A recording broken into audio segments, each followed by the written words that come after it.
The fascinating relationship between money and our minds and how it works.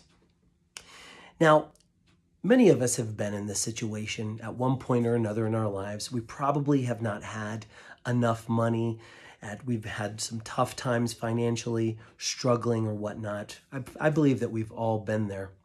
However, if you are still currently experiencing struggles with money or not having enough of it, you could possibly find this video quite interesting. Hi, my name is Matt Aponte. I am a personal empowerment coach, an NLP practitioner, and a published author. And in this video, I'm going to share with you an aspect of our minds that is something you possibly want to learn to train so that way it can affect the amount of money that you receive into your life. So, what does money have to do with our minds, and how is there a connection with the amount of money that we make? Before we dive into that, there's one thing about our minds that is scientifically proven and has been for many, many, many years. It's called our reticular activating system. And what this system is designed to do is designed to filter out all of the stimuli we receive in the world through all of our five senses to then be processed. It's kind of like the gatekeeper of what gets into our minds and what we observe within our world around us. As a matter of fact, every second of every day that our eyes are open, we are receiving over 2 million bits of information every single second. However, due to our RAS, or the reticular activating system, we only receive or consciously receive about 128 bits of that 2 million bits of information that is constantly being processed or is around us.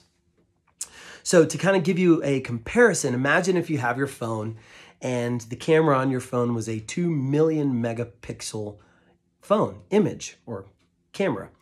And you took a picture of something, let's say it's a beautiful sunset or a wonderful scene, a landscape, or your loved one or what have you, and you frame it up and you take a picture. And when you go into your folder to see that picture, to review that picture, you're a little perturbed and even a little upset because you know that you took that picture and it was a beautiful image. However, when you looked at it, all you saw was a big black square. And in that square, where 2 million pixels are supposed to be together to form that beautiful image, all you see is a whole bunch, just a tiny little cluster of about 126 pixels.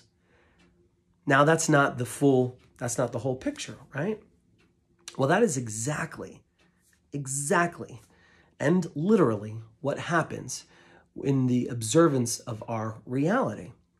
Now, why is this important to know, and what does this have to do with money? Like, Matt, you're talking neuro stuff over here and how our brain works. What does that have to do with me not making enough money?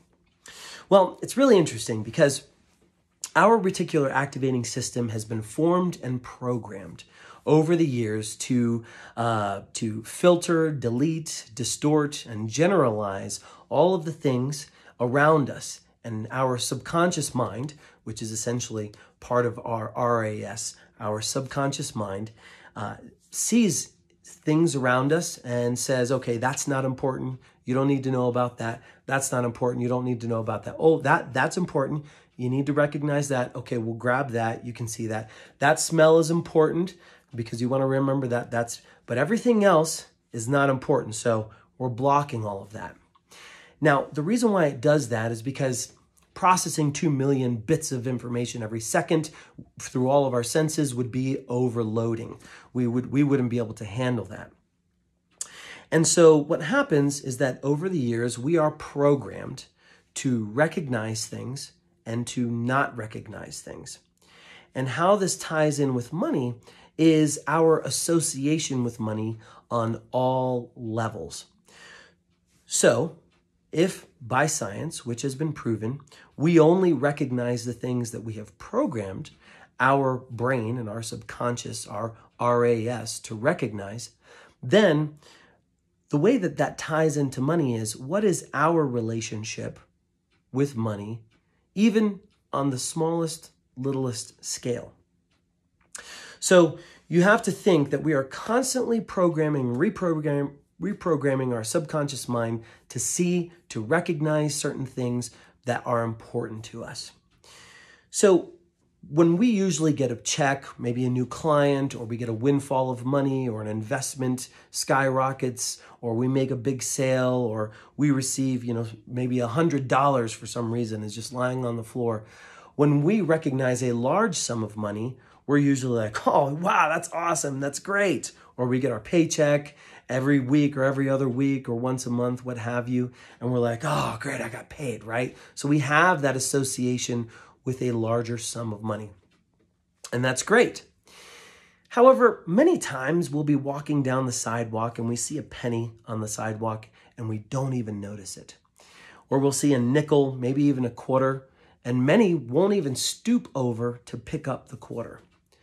We'll maybe be looking for the remote in our couch down in the living room, pulling things up, and we see a couple pennies or whatever stuck in the couch, and we leave it there. That's not important. How many times have you, I know back in the day, cell phone companies used to send you checks in the mail to get you to sign over to them, like $5, or you get a random rebate, maybe it's $5 or $10. Do you see that check in the mail and you're like, that's $5. What am I going to do with $5? Can't even go to the movie with $5, right?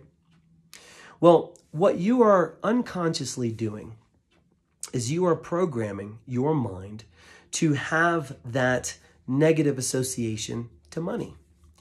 What you have to understand is that our subconscious mind does not have the ability to rationalize. That's what our conscious mind is for.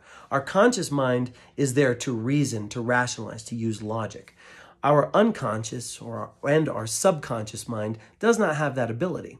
So when we are, on one hand, seeing small sums of money, loose change or whatever, and we're just passing that by, that is not important. That's not, what am I going to do with that? It's a nickel.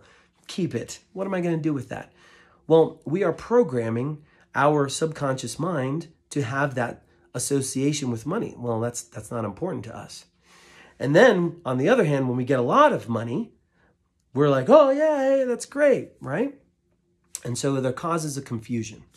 And so what happens is that it begins, our RAS, our reticular activating system, begins to filter out these opportunities where we could earn a little money or even a lot of money, because our overall association with money on a very small scale is negative or not important.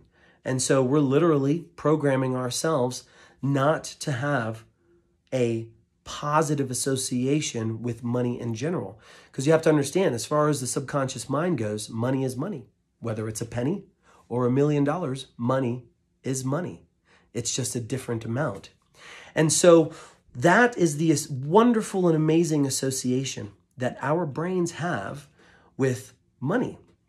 And if we train ourselves to bend over and pick up a penny, as a matter of fact, I know a man quite wealthy. He every time he told me, he says, I see a penny on the floor, I'll bend over and pick it up and say, I'm a money magnet. This is great. And he puts it in his pocket. And he says some people have looked at him in the store or wherever and kind of like he's crazy. But what people don't understand is that he is training his subconscious mind to have a positive association with any amount of money, with money overall. Anytime he comes into contact with money, he is grateful for it. He says, I receive this. This is great. Thank you. $1? Thank you. I'm a money magnet. Puts it in his wallet. And because he has this association with money, he has an abundance of money. So if you find yourself struggling and perhaps, you know what, I'm not making enough money.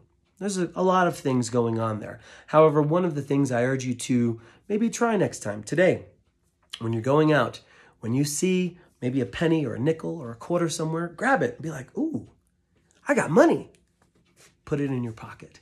And the more and more and more you begin to do this, you will begin to train, retrain, and reprogram your subconscious and your reticular activating system to then see more opportunities, to earn more money, to earn more, puts yourself in more situations to receive more money. Because then what you're also doing is you're showing gratitude on the smallest scale. And whenever we find ourselves in a consistent mode of gratitude, well, then we become to be in the receptive mode. And when we are in the receptive mode, then so many things begin to open up to us and come into our lives just because we have begun to recognize and appreciate the very small, tiny, valuable things in life. I hope you got some value from this. If you like it, comment below, give a thumbs up, share it to someone who you think might benefit or enjoy it as well.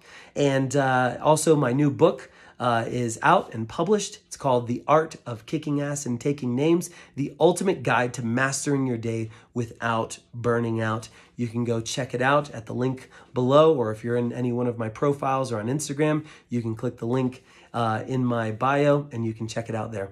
All right, thank you all. Hope you have a wonderful rest of your week. It's a great Monday. Remember, it's a day just like yesterday, Sunday, and Saturday was. It's all in how you frame it. Take care. Much love. Blessings. Talk to you later.